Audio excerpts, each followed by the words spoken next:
Hi, everybody. My name is Natasha Butler, and welcome to our first year marketing class, Marketing Matters. This week's topic is the key concepts in marketing, and this is the first part of our video series for this topic. And in this section, we're going to discuss what is marketing. But first of all, let's look at the learning objectives for this topic.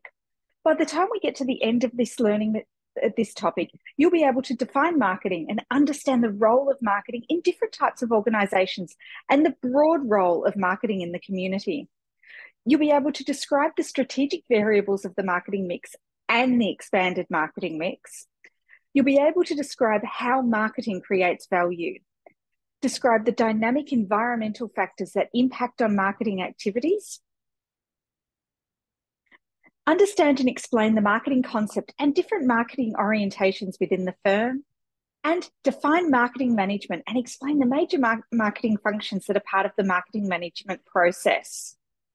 But first of all, what is marketing? What do you think marketing is? Normally, when asked what marketing is, most people tend to sort of think about advertising and advertising that they've seen on TV or on radio or what they've seen on social media. But marketing is just so much more than that. And marketing too is often confused with selling, where we actually are selling the product. But by the time we get to the end of this teaching period, you are going to discover exactly what is involved in marketing and, importantly, why marketing matters. So first of all, let's look at the definition of marketing. Now, these are the definitions that have been provided to us from the textbook. And so let's see what they have to say. So the textbook definition says that marketing is the process of maximizing returns to stakeholders by developing exchanges with valued customers and creating an advantage for them. And the American Marketing Association defines marketing as the activity set of institutions and processes for creating, communicating, delivering and exchanging offerings that have value for customers, clients, partners, and society at large. So how's that? Clear? Why don't we break that down a little bit more? So let's look at the first definition, the process of maximizing returns to stakeholders by developing exchanges with valued customers and creating an advantage for them. So let's break it into this first bit. So where we discuss the process of maximizing returns to stakeholders. Well, stakeholders, they're constituents, who have a stake or a claim in some parts of the organisation. So this might include investors or shareholders, employees and suppliers, all of whom are seeking a return on their capital investment if they're an investor, or an employee is looking for a return on their time, so in the form of a wage, and suppliers are looking for a return or payment on the goods supplied to the organisation. So we understand that first part now, the process of maximising the returns to the stakeholders. Let's now look at the second part. And we do this by developing exchanges with valued customers and creating an advantage for them.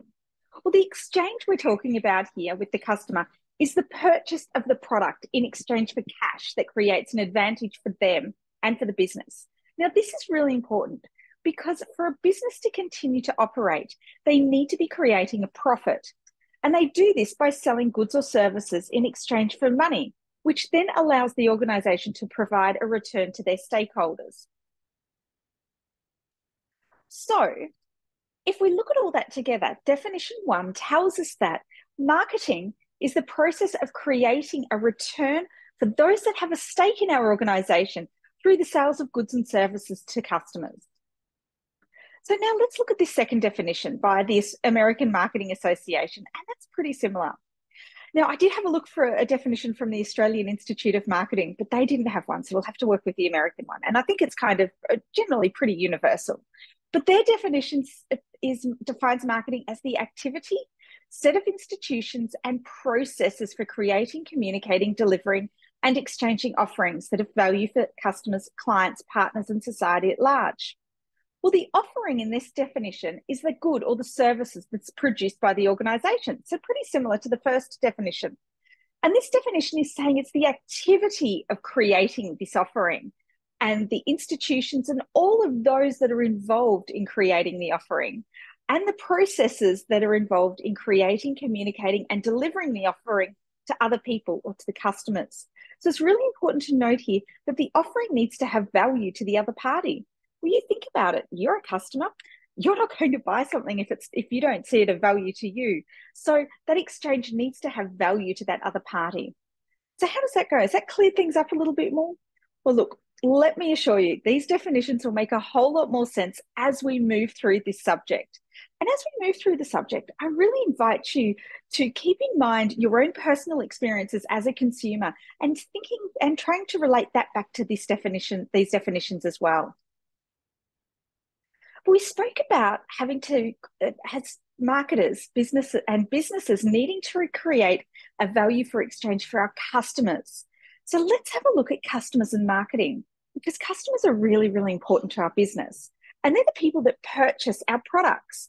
And they are the absolute focal point for all of our marketing activities. As marketers, we need to understand why people buy the things that they do, so we can market our products to them to increase our sales. Now, people don't buy things. They buy things because they are looking to satisfy needs. For example, a person doesn't want a drill bit. A person doesn't want a drill bit, but they do want a hole in the wall so that they can hang their picture. So, let me go back here. And so they buy the drill bit because that's going to do that for them. Now, a customer can either be a purchaser or a consumer.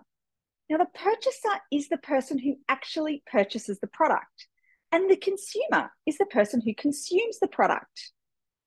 So let's take, for example, that sometimes a person might be both the purchaser and the consumer, such as if you go to an outlet to buy yourself an iced coffee.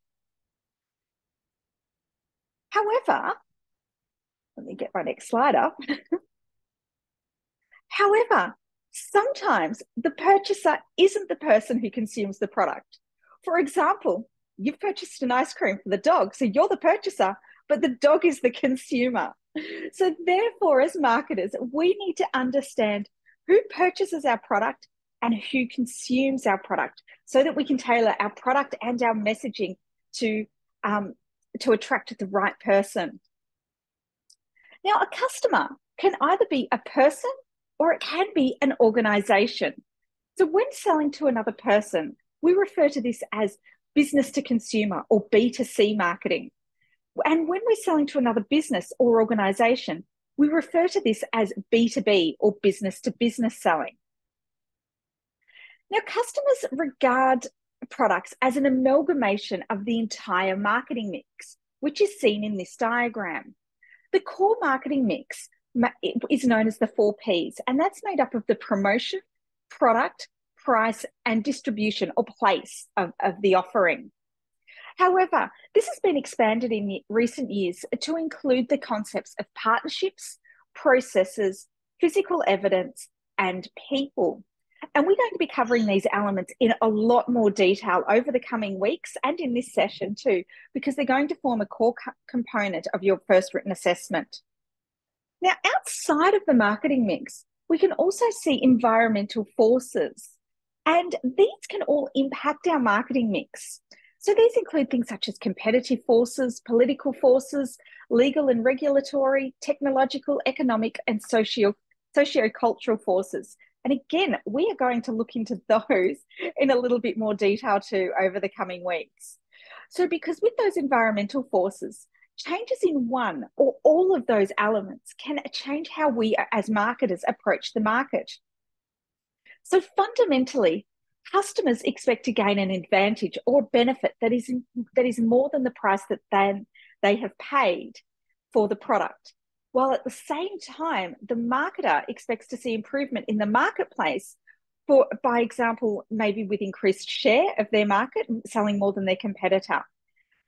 So overall, the goal is that we are going to sell more of our products to create a competitive advantage for us and to build relationships with our customers so they can become loyal to our brand.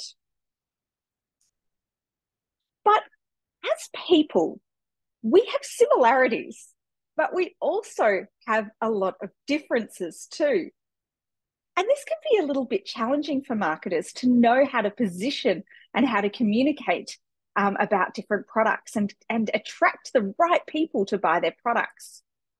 So, for example, you and I might both be looking to purchase a new car. There are lots of different cars on the market that you or I could potentially purchase. However, we're likely to have different criteria when it comes to looking for a new car. Things such as our budgets might be different. The size of car that we're looking for could be different. The style, do we want sporty? Do we want a family car? Color, all of those types of things. That we've got similarities. We both want a car, but then we want different attributes of that car. So as such, marketers recognize similarities of different types of people and we group them together and we refer to that as a target market. Target markets are specific groups of customers that an organization focuses its marketing efforts on. And target markets can be large or they can be small. And targeting evaluates the attractiveness of each potential segment of the market. And then they decide which groups they're going to invest in and try to turn them into customers.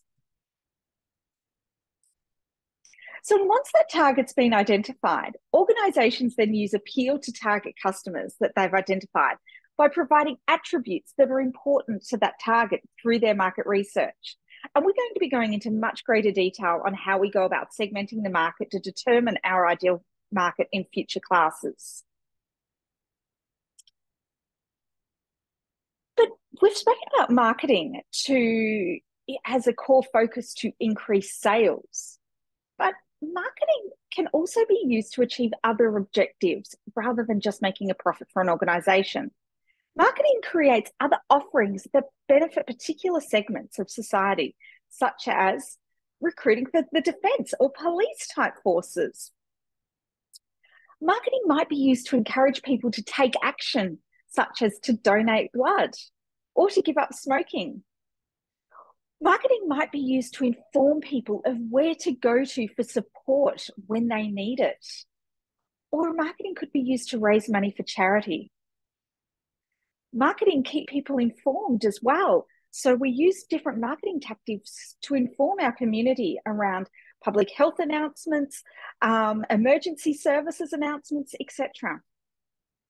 But marketing has also been used to help inform and to change stigmatism. So for example, the Are You OK campaign has helped to change the stigma around mental health issues and making it okay to ask people how they're going. So we've had a look now at what marketing is, including our two different definitions. We've had a look at who our customers are and why marketing looks to identify a target audience, and we've discussed the role of marketing in the community.